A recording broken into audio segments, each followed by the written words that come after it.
Hello and welcome to today's edition of the Upper Bowl Perspective, a Utah Jazz podcast dedicated to showing that the fans in the nosebleeds can know just as much as those sitting courtside. I'm today's host, Kyler Sparrow, joined as always by my two wonderful co-hosts, J. Bobby Hunsaker. How you doing? And Caleb Walker. Good to be here. Awesome. So we got a good podcast coming for you today.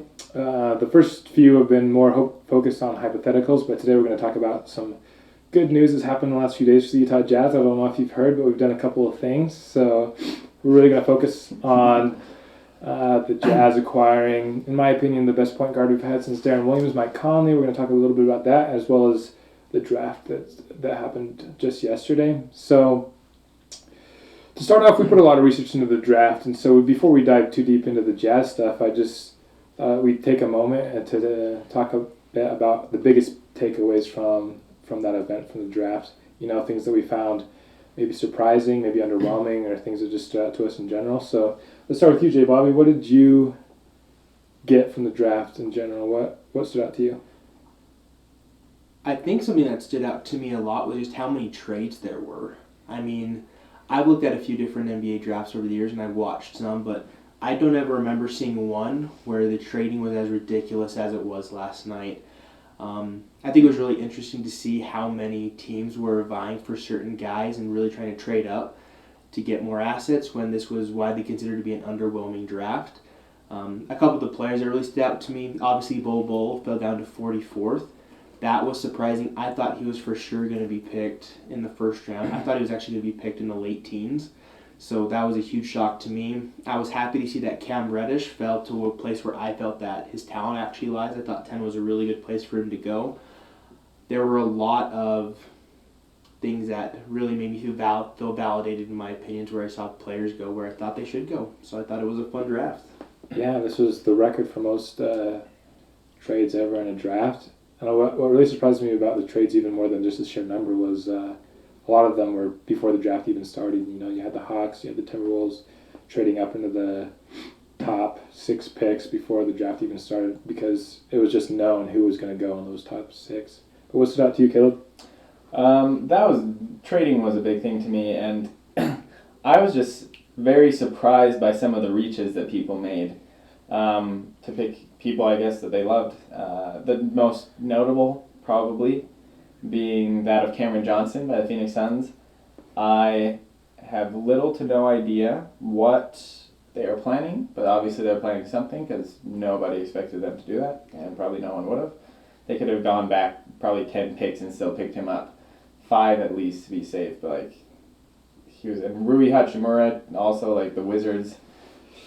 That was a no GM. I know, he was projected to go in the 20s. Or maybe the late teens, and they pick him at 9. Two dysfunctional franchises picking people that probably they could have traded back and gotten a lot of, several more draft picks for that.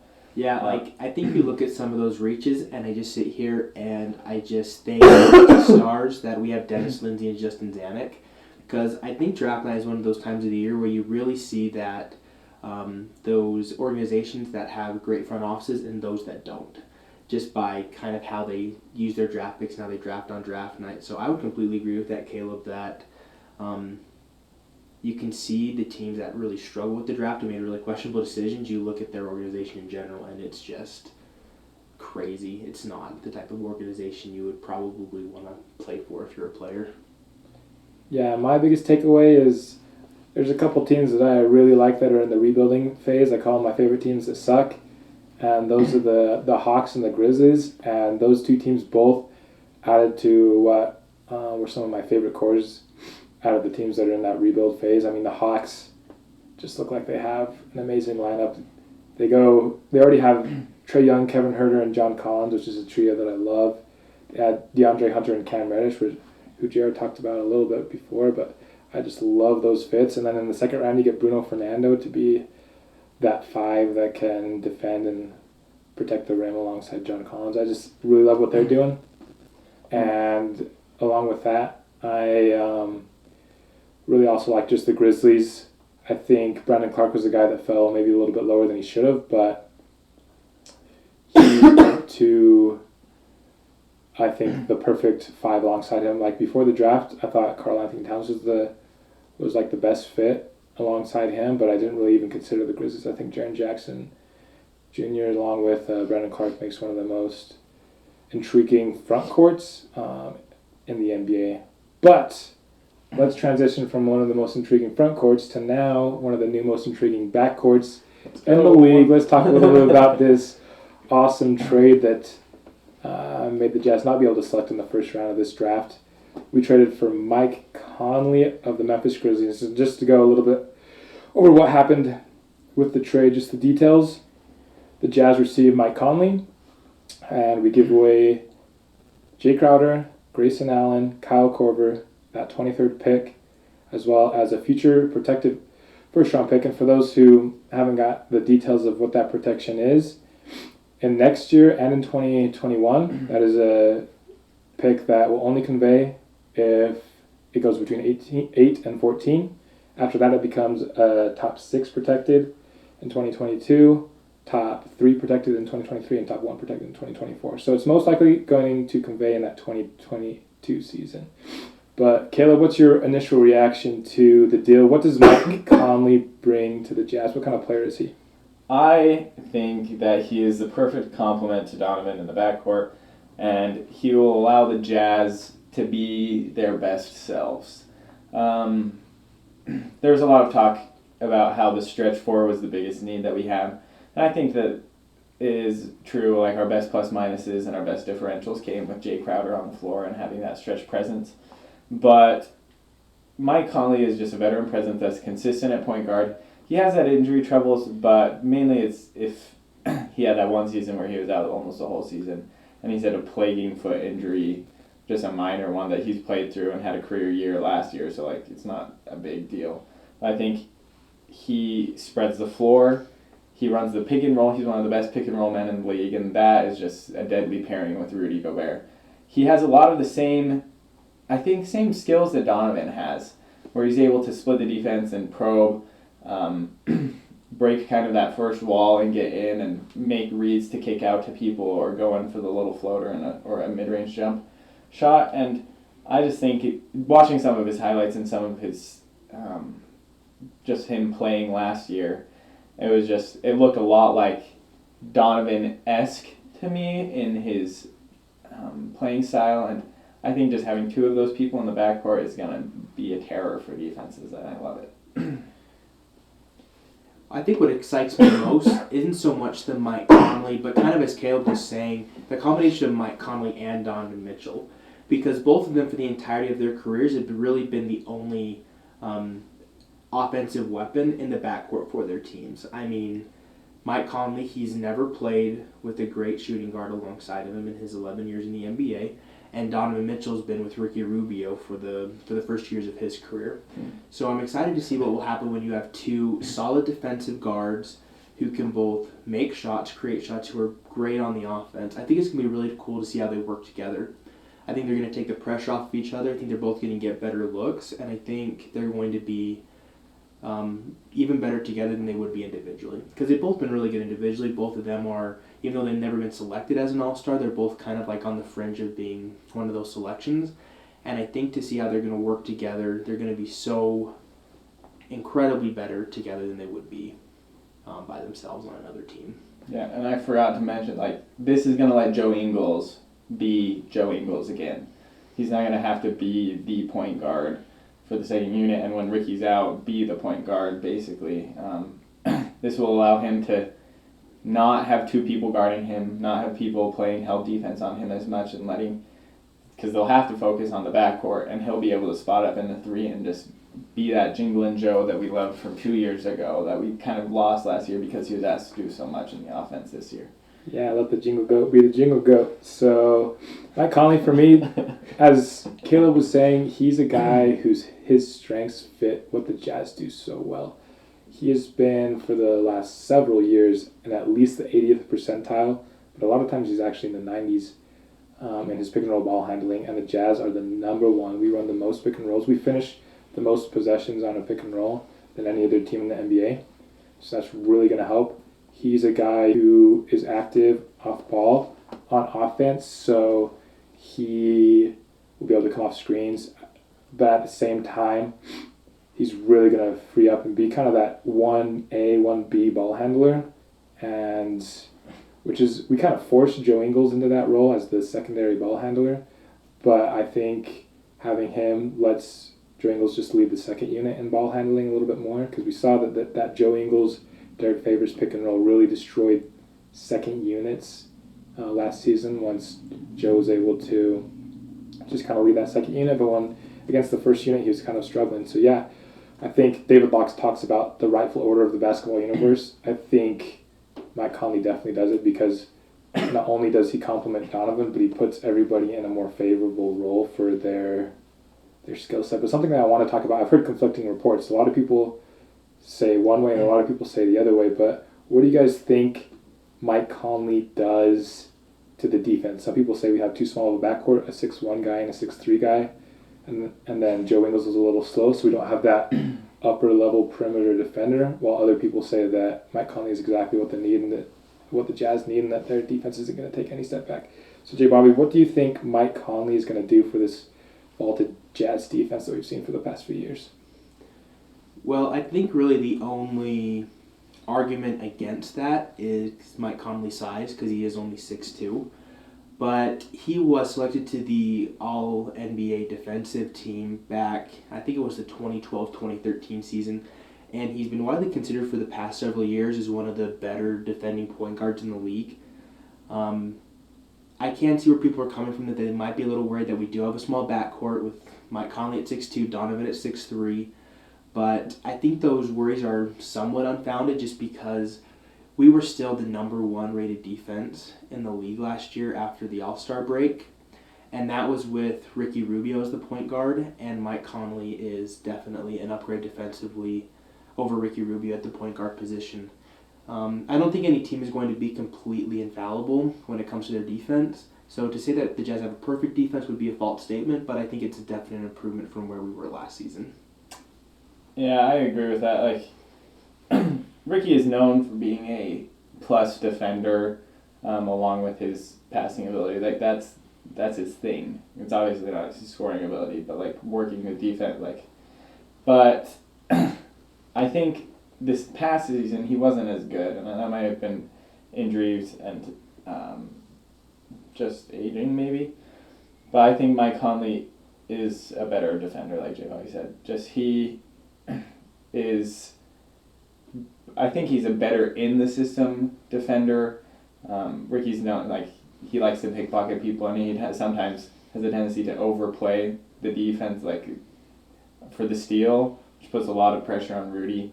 From things that I've been seeing and reading, that Mike Conley is just better, like in the system. Still locks him down. Still gets a lot of steals and is just a great on-ball defender as well on the wing, but he will have the ability to play a little bit better in the wing, which I think will help Rudy immensely.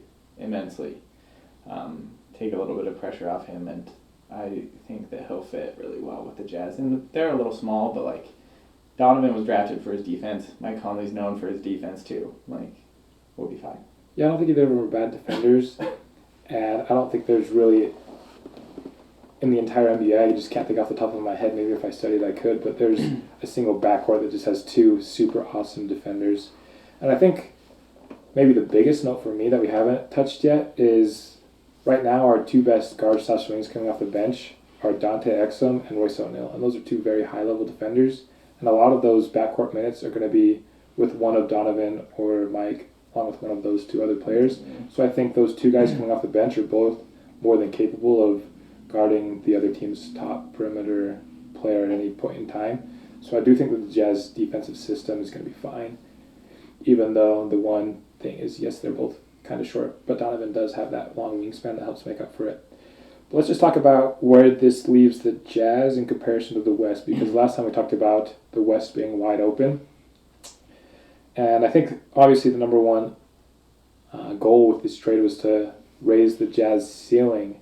And so, Caleb, just coming right back to you, do you think that let's just say all things else kind of stay more or less the same? You know, obviously we add a guy or 2, but does this Mike Conley deal give the Jazz a good shot at winning the West this season? Yes, I think it does. And we'll have to wait to see how free agency plays out. But like you said, if we're looking at it right now, the Warriors are injured. The Clippers don't have any stars yet. No one's come yet. That's probably going to come later. The Rockets are the same as they were, but there is dysfunction there. Despite there's rumors Chris Paul wants out. They've been actively shopping everybody except James Harden, which is never good. We can look at the Lakers for that. That completely tore their team apart, and I think that could have a negative effect. Plus, there's aging. They're not a young team. They have older people on the wing. PJ Tucker, Eric Gordon, Chris Paul getting older by definition is making him worse, and he's eating up a lot of the salary. They just don't have a lot to work with, and I think if we would have Mike Conley instead of Ricky Rubio in the last playoff series, we would have won against James Harden. I think we would have beat the Rockets. Because we took up the last 3 games 3, 4, and 5, we played a ton better, and we just couldn't score enough. We locked them down. But I think as we stand, we have a really good shot at making the finals. Where do you think that puts us in the West, J. Bobby? As of this moment right now? As of right now, let's just assume that the Clippers are going to get 1 star because it's bound to happen. I don't know who it is, but let's just say they're going to get 1 star. Where does that put the Jazz in the West? I think it becomes a 4-way race between the Jazz, the Lakers, for obvious reasons. They're very, very top-heavy. And then also with the Nuggets and the Trailblazers. I think I agree about what Caleb said. A lot of the heavy contenders in the West last year, you can see how just dysfunction in the organization or stars leaving or stars getting hurt is really going to hurt their chances in succeeding in the West.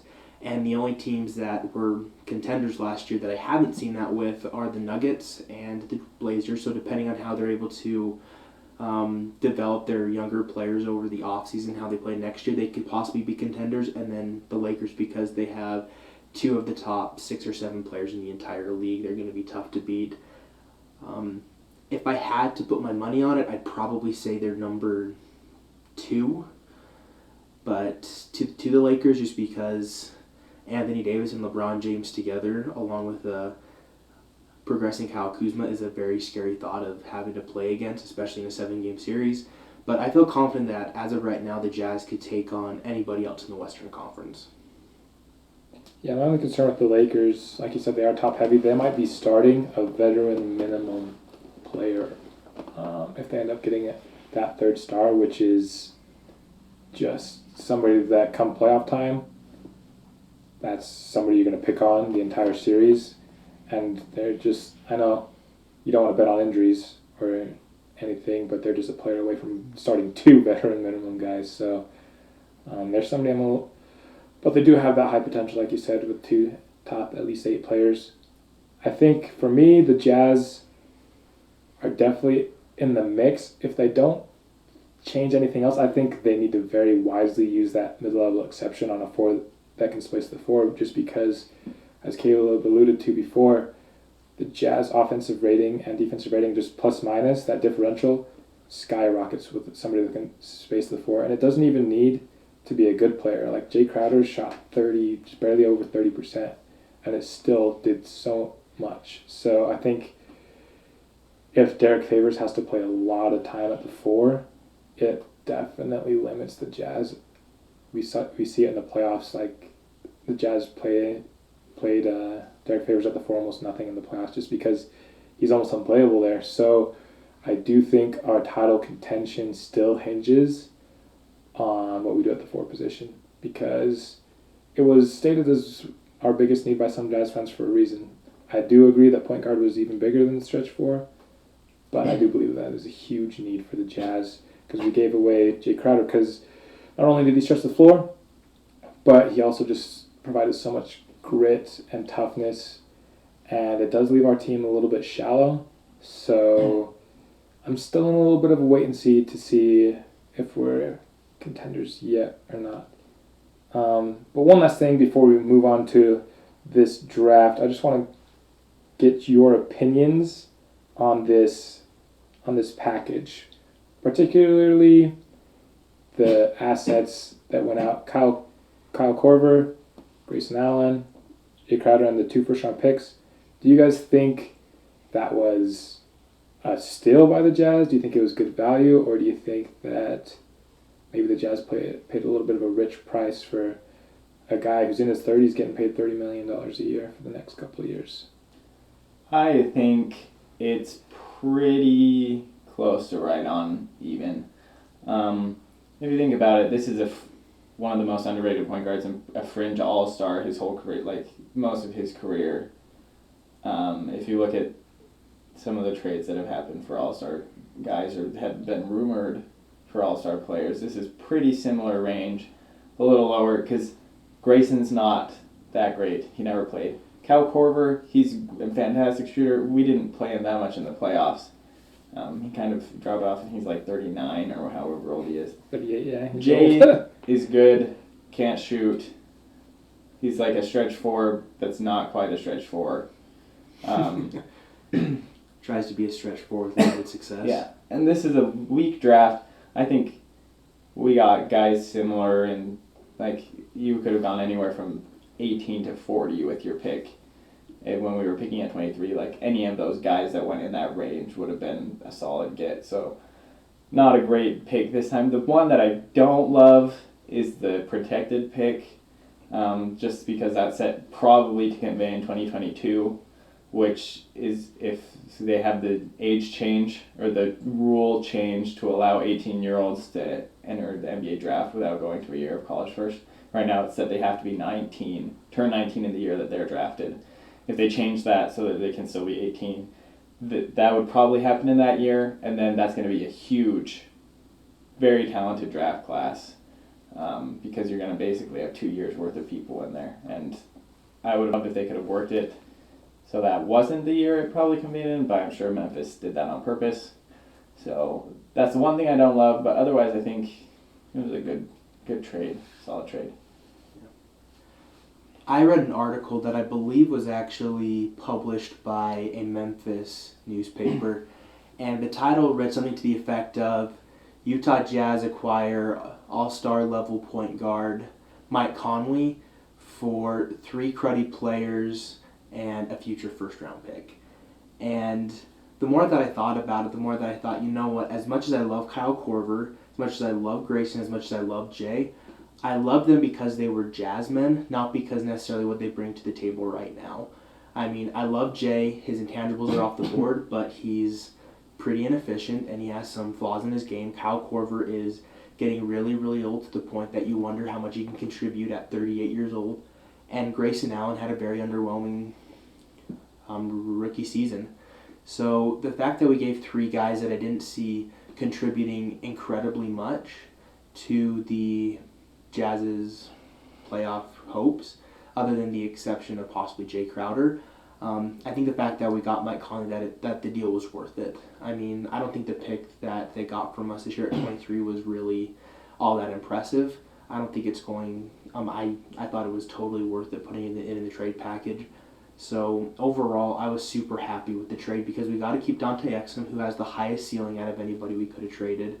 And we were able to keep Derek Favors, who was the best player that we possibly could have traded. So I thought the fact that we were able to keep Faves and Dante in that deal just showed how good of a deal we actually got. So I was stoked when I heard the deal. I honestly thought it was a little bit unfair in our favor. I thought we fleeced Memphis a little bit.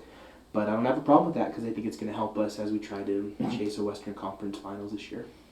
Okay, I'm just going to talk about the trade by the numbers before I just tell you guys what my value is on it. I think the Jazz traded 4 players that were going to be inside their rotation this next year. It depended a little bit on contract guarantees, but you're talking about Grayson was likely going to be forced into a role, Jay Crowder, Kyle Korver, and I think the 23rd pick would have also had to have a role with the Jazz. So do I think any of those players come close to the value of Conley? No, but that is a 4-for-1 player this upcoming year, swap, as far as roles go. So that's the one thing you do sacrifice. You sacrifice depth.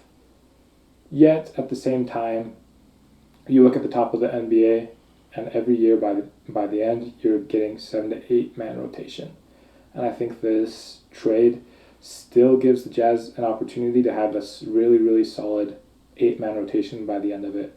You have the starting 5 if we keep Derek Favors, and you have Royce O'Neal, and you have Dante Exum coming off the bench, and you have a mid-level exception. Like I said, I think the Jazz really need to make smart use of that mid-level exception if they're bringing everyone else back in order to make this a steal. But I think because the Jazz still have a chance to make that happen, it's a steal for me. And as far as that 2022 pick, I know a lot of people are calling this like a double draft, but when I think about it, unless you're a top 5 or 6 guy in that class, if I know that, let's just say I'm a guy that's projected to go late lottery if it were a normal draft class, but this quote-unquote double draft would push me into the 20s, and I'm a freshman or a sophomore, I'm just going to stay an extra year in college so that I can get back up into the late lottery, because I think getting drafted 10 spots earlier is a really big deal as far as money. Like, if you're a fringe lottery player, I'm not going to come out in the year of the draft that I might not even be in the first round because there's going to be double talent. So I do think a lot more people that maybe would have declared will stay. Is it going to be a lot deeper? Yes, but I think the Jazz are going to be picking in the 20s, where I think the talent will still be a little bit better, but not quite like double better. I don't think you're getting a borderline top 10 talent in a class in the 20s, which is where we're hoping that the Jazz will be selecting. So I'm not as scared that we gave up that pick as maybe a lot of fans are. But since we've been talking about the draft for the last minute or so, let's talk about what happened in the draft this year. The Jazz were very active once it gets into the 50s. We got 3 picks in the second round. These are guys that, just based on where the Jazz roster is right now, might end up having to play at least 1 or 2 of them. So let's each go by and talk about one of the guys that the Jazz ended up drafting. Let's start with the first guy coming in at the 50th pick. We got Caleb talking about Darrell Bradley. Okay, for sake of time, I'll just give a quick synopsis of the things I like and kind of probably why he was drafted 50th. Darrell Bradley, I like the pick. He's basically like a heavier Jay Crowder who's an inch taller with a longer wingspan and is more athletic. So, obviously, I mean... So a lot of things that are better than Jay Crowder, apparently. He doesn't probably have that same grit and grind that made Jay Crowder like a fringe starter in the NBA. But he's 6'6", or 6'7", 255. Jay Crowder was 6'6", 235. So he's heavier. He has a 7'1" wingspan. Love that. And he's still agile. It's not like he's so heavy that he can't move. Very switchable guy. Even though he's a little bit smaller on the smaller side as a power forward, I think he's still, with his size, just like Jay Crowder, will be able to guard the 4 spot very well, especially with his wingspan. If he gets switched onto bigger guys, then he'll still be able to guard well. And even on the guards, I think with his agility, he'll be able to defend as well. This last season, his senior season, he averaged 19.2 points, 8.3 rebounds, and 2.3 assists. That shows me he's a very versatile guy. Even though he's playing in this CAA, which is the Colonial Athletic Association, which is like not a good conference. He doesn't have like the experience of playing against top level guys. He filled up the stat sheet. Any guy who averages 20 points a game, and he was efficient too. He shot almost 50% on field goals, but he went up every year. So that was for the 4 seasons. He went up every year from 46.2 to 51.7 his final year, and he did that on averaging like 13 attempts a game. He shot well from 3, average of 35.3%, but his best year was 38% on 3.3 attempts. So projects to shoot well, and he's shot almost 80% from the free throw line over the course of his career as well. So projects to be a good shooter. I think that's why the Jazz picked him. Versatile defender, good shooter, can knock down those threes. And I think the biggest knocks, he averaged more turnovers than assists for his 4 years. He got better as it went on, but maybe not the best decision-wise, but he's not going to have he's not going to be the guy on the team anymore. He's not going to have the ball as much. I think that solves that problem for us. But I like the pick a lot, actually. Didn't know who he was before the Jazz picked him, but glad I got to look into him. Yeah, I was in the same boat, and I absolutely love the pick because I saw a guy that's very confident in the catch-and-shoot game. I saw a guy, like you said, has great size, shows great rebounding ability. I just think he can do what the Jazz have asked the forward position to do, just be able to hit open shots from outside. I think he showed the ability to grab a rebound and run. He can dribble, and I didn't, like you didn't either, I didn't know this guy existed until the Jazz drafted him, and I've done a little research since then. I think the reason he was available at 50 was just age, and I do think he has a low, maybe, potential. I think teams kind of know what he is a little bit, but if anybody can bring out the best of him, I think it is the Jazz. So I really like the pick at 50. Yeah, and he also kind of feels a need for the Jazz. I mean, we just talked about how the Jazz how they should use their mid-level exception to try to get a stretch four type of player, and Darrell Bradley's a stretch four type of player. And while I don't know if he's going to be able to contribute a ton this year, I think if he does end up getting signed, that we'll see a player who will be able to play some garbage minutes at the beginning of the season, see how well he performs, and then he could eventually be a rotational guy for a few minutes a game, depending on how well he plays, to play kind of that stretch four position in small ball lineups. So I think he feels a need. I think he kind of adds a little more depth to our roster in a place where we might really need it. And even though he may not be able to contribute a ton, I think I don't think we could have picked much better at 50. I agree. I really, really like the pick. So with their second pick, point guard out of Hofstra, wright-foreman. He 6'2", 190. This guy is flat out scores the basketball. He was also from that same small school conference. Another reason why he's probably available at 53. He scored over 27 points per game, shot over 50% from the field, and 42% from three-point line on 7.5 attempts a game. So this guy is just a volume scorer where he went to college. And Dennis Lindsey, at the end of the year press, he said he wants to get snipers at every position. And I think this guy is basically that.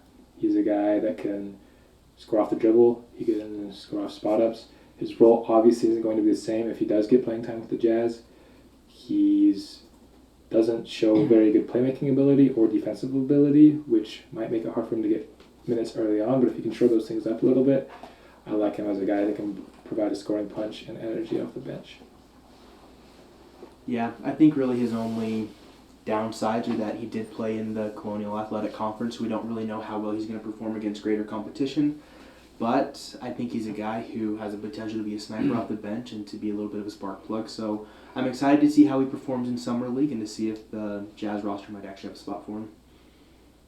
I like that too. I have to say, I was disappointed we didn't take my guy Shamrock Pons, but I guess he's an inch shorter than this guy, so.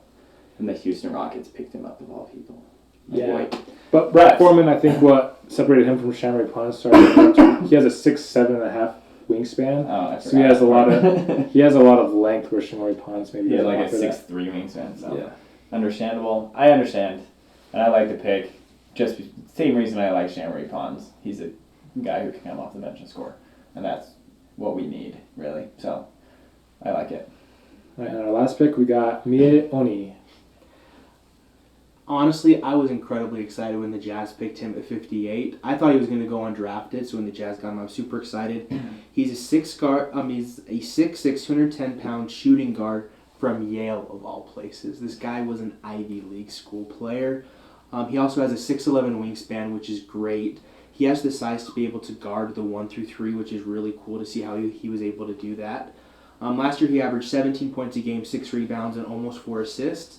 And he also averaged 1.3 blocks a game as well in the guard position. Mm-hmm. So that's pretty cool. He also shot 37% from 3 last year, which was really impressive. And he's also above average defensively. It was really cool to see him. I watched some of his highlights here the other night, and just to see how well he uses his length to guard other players and how well he does on switch defenses really excites me to see how he could fit well in the Jazz's system coming off the bench because he can guard really effectively. there is a reason why he went at 58. Despite how his numbers was really good, he played in the Ivy League for 3 years. Most of those guys are more concerned about their GPA than the NBA, so his level of competition was a lot less, very similar to Wright-Foreman and Brantley. But I think he's a guy who's very, very smart. Obviously, he went to Yale, and he's somebody who I think kind of feels the need for the Jazz. I think he'd be a great guy to bring off the bench to back up Joe Ingles or Donovan Mitchell, depending on how well he can transition to the NBA. But I don't think there's any blaring holes in his game other than his negative assist to turnover ratio. So I'm excited. I think it's going to be really fun to see how he plays in Summer League, and I really hope that he performs well and that we can see him in a Jazz uniform next season. Yeah, just one last note on him. I was watching the second round with J. Bobby, and we got news that he got bought to come to the Jazz, and J. Bobby looked him up, and it turns out Oni is a Japanese demon, so I want this guy to be really good so I can call him the Japanese demon for the rest of his career. So just really quick before we go, I'm going to do one last thing. We're all going to take a vote of the 3 guys who is the most likely to have a role with the Jazz next season. Caleb? Darrell, I'd say, just because he comes in at that spot that we need. Darrell Bradley? J. Bobby? I think Oni's the better player, but I think Brantley will have a bigger role with the Jazz. Well, I'm going to go outside the box, and I'm going with the Japanese demon is going to be the most likely to have a role with the Jazz next season. Even though I don't really believe it. But Dude, we have like 7 people that are his same size and play that position. Hey, but he's the Japanese demon. But anyway, that's all we have time for today's episode. I hope you liked it. Got to talk about a lot of the things that the Jazz have done in the last few days. We are going to come out with one more episode before free agency starts, a little bit of a free agency primer. Justin Zanuck said a few interesting things that have our minds running, so we're going to come out with one more pod before the free agency starts. But I really hope you liked today's episode. If you did, please share it with your friends. We'd definitely like to expand our network a little bit. This is a great podcast for anybody that wants to listen at home, at work, at the gym, anywhere in between. But signing off, I'm today's host, Kyler Sparrow, joined by J.R. Hunsaker. Thanks for being here. And Caleb Walker. Thanks, guys. See you next time.